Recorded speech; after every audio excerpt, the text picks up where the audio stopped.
Hi friends, this is FirearmPop, and this is my 7th in my series of my war stories, and this will probably be the final in the series.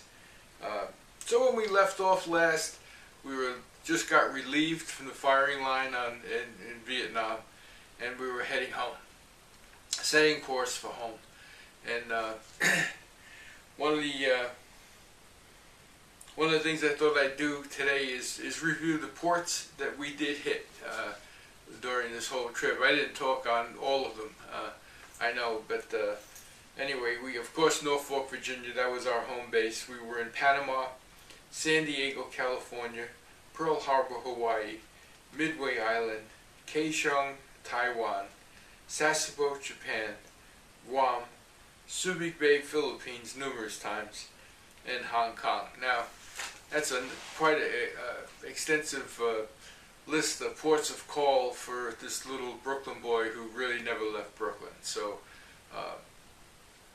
when I talked to a bunch of young folks who were thinking about going into the military, and especially the Navy, I second I've gone and seen things that I would never have dreamed of going and doing. So it was time well spent. Anyway, when we arrived in Hawaii was our last opportunity, or our first opportunity on the way back, our first opportunity to really call home. And there was lines at that time. But today's day and age, my son called me from aboard an aircraft carrier in the Persian Gulf during the Persian Gulf War. On a cell phone. So it's a little different. Back then, when we got to Hawaii, we were able to grab a landline. Now there was maybe a bank of 20 phones, phone booths, and there was an operator, and she would be connecting the lines to overseas to get a call back in the States. And of course there was lines of guys waiting to make calls. Anyway, I finally got my chance to make my call back. Spoke to my family, and told them the date and time we were going to arrive in Norfolk, Virginia. And again from Brooklyn, they said, well, Norfolk's far away. I don't know if we can make it. And I put my foot down. I said, no, you don't understand. You will be standing on the pier in Norfolk when our ship pulls in. So. So then we proceeded on. We still had a long trip ahead of us. So we went back to San Diego, back through the Panama Canal, and then finally up north. As a matter of fact, we anchored off Norfolk because we arrived earlier than planned, and of course the returning home event was a big event. There was a Navy band on the pier. There were, of course, tons of visitors, loved ones, coming to see their people couldn't get off the ship. So it was our squadron. We pulled in. We were the first ship, since we were had the Commodore on board. We were the lead ship. So we pulled in first on the pier, all standing in our whites, standing on the rail. You've seen those pictures many times. And we pulled in. Of course, I'm looking, standing there at ease, and looking for my folks and on the pier, but they were there. So anyway, when I got off, I never told my mother. I told the story of how I never told her I was going, and when I called her on the phone, she had no idea that I had 8 to 9 months left of my enlistment.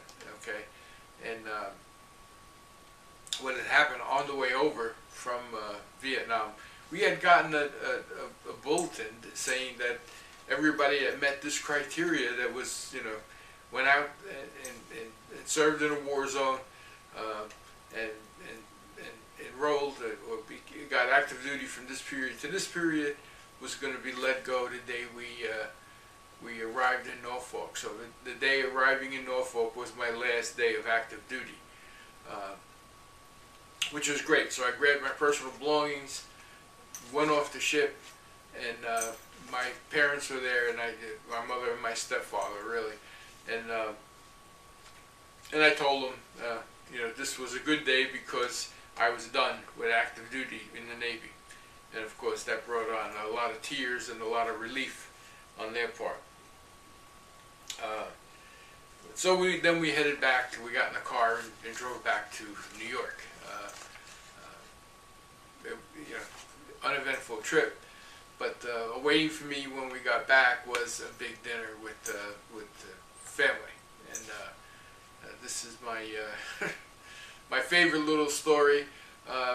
When you're in the military, as most ex-military men will tell you, everything is has a verb attached to it.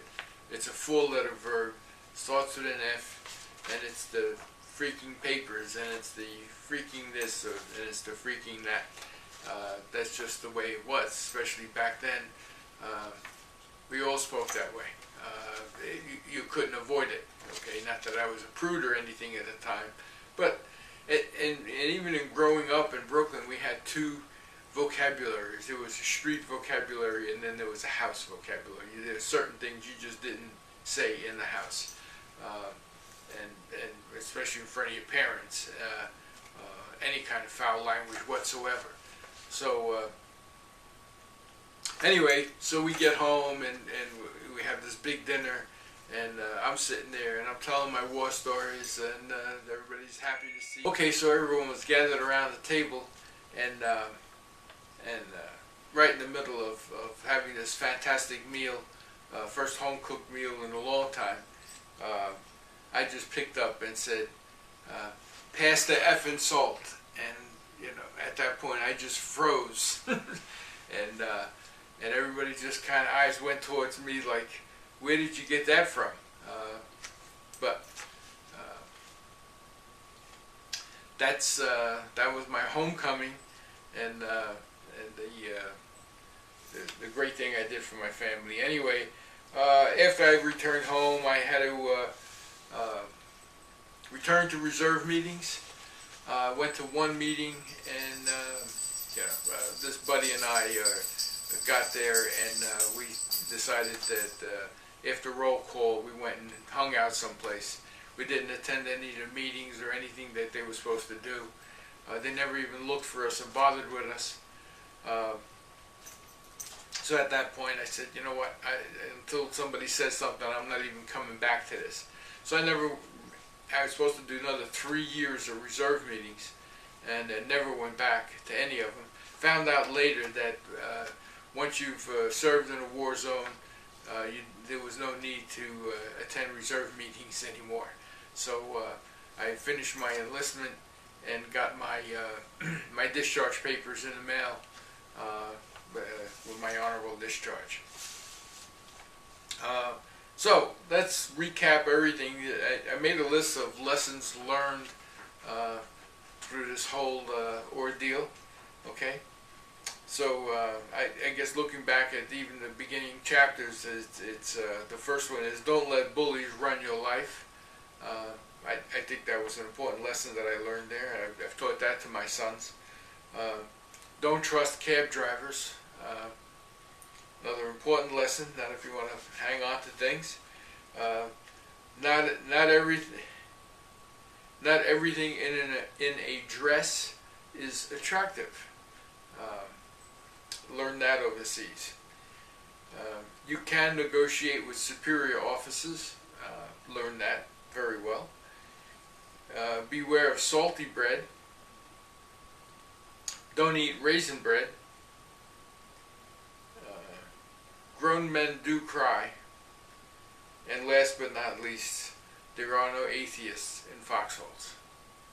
Well, I hope you've enjoyed this series. This is FirearmPop. You can find me on Facebook at FirearmPop. You can find me on the web at FirearmPop.com. And as always, be safe out there, and God bless. Bye now.